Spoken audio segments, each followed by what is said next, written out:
ఈరోజు ఇక్కడ కూర్చున్న మన అందరి జీవితాల్లో అందరిలో ఎవరో మన జీవితంలో ఏదో ఒక అవసరత, అక్కరత, మనకి ఏదో ఒక ప్రార్థన విన్నపము, ఏదో ఒక చెర ఉంటుంది ఖచ్చితంగా ఒక మూలని.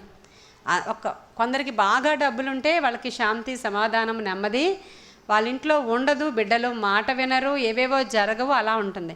కొంతమందికి డబ్బులు ఉండవు, మిగతా అన్నీ ఉంటాయి, శాంతి, సమాధానం, నెమ్మది, అండర్స్టాండింగ్, ఇంట్లో అంతా కూడా మంచిగా పిల్లల మాట వినడం, ఇవన్నీ ఉంటాయి. కానీ వాళ్ళకి డబ్బులు ఉండవు అక్కడ. ఇంకో కొంతమందికి డబ్బులు ఉండొచ్చు, మాట వినే పిల్లలు ఉండొచ్చు, ఆరోగ్యం ఉండదు అక్కడ.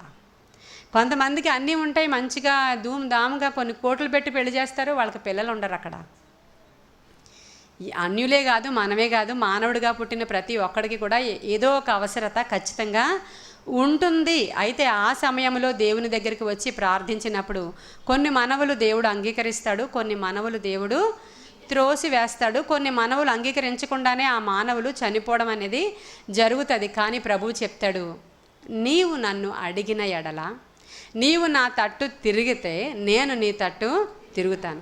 నీవు నన్ను దేవుడిగా ఎంచి విశ్వాసముతో ప్రార్థన చేస్తే ఖచ్చితముగా నేను నీ మనవి అంగీకరించి నీకు చాలా విషయాలను నేను బయలుపరుస్తాను అని దేవుడే స్వయంగా మనతో చెప్పారు.